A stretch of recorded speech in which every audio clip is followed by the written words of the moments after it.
All right, so last night in Charlotte there was a city council meeting which had discussed proposed changes to the Unified Development Ordinance, which among other things allows for by right development of duplexes and triplexes. One of the proposals on the table, it has not been voted on yet, one of the proposals listed by staff is to restrict triplexes to corner lot developments only. This has, of course, generated a little bit of rage on Twitter. People are saying that Charlotte isn't serious about its density plans. There are some of the usual swipes taken at roads first. Having listened to the entire meeting, though, I wanted to record this video because there's some context that I think people are missing. So the first and most important piece is duplexes and triplexes post-UDO are actually pretty rare in Charlotte. We are instead seeing more of the development money going into townhouses, going into large-scale multifamily with a retreat in single-family housing. A lot of the housing gains that we're seeing are in decreases in townhome prices, single-family struggling a little bit on the price front. There'll be more on that later. So the first piece to note is that these developments are already rather rare from a market perspective. Now, easy question, why?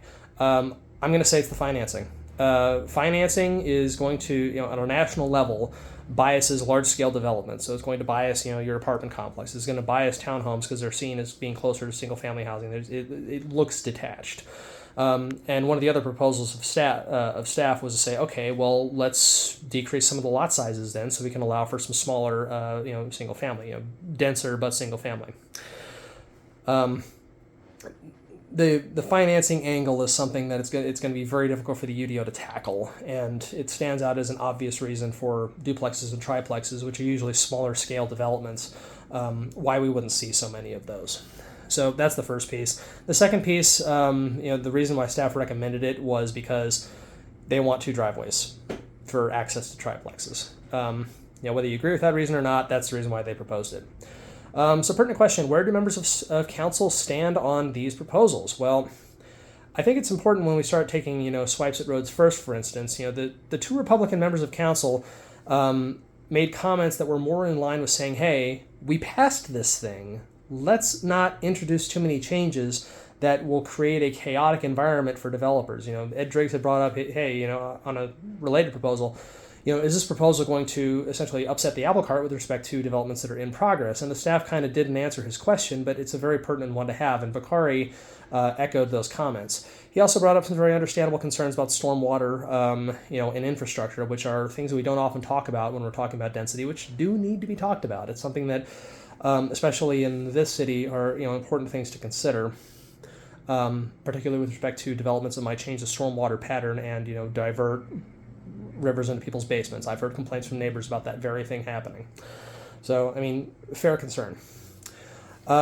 In terms of the anti-density crowd on this, I would turn your attention to Victoria Watlington and Renee Johnson, the latter of which is trying to find ways to incentivize more single-family developments, and the both of them are also peddling this idea that single-family housing prices haven't gone down because townhomes are somehow shoving them out, which is a real misunderstanding of market developments, I think. These things wouldn't be built if there wasn't a market for them.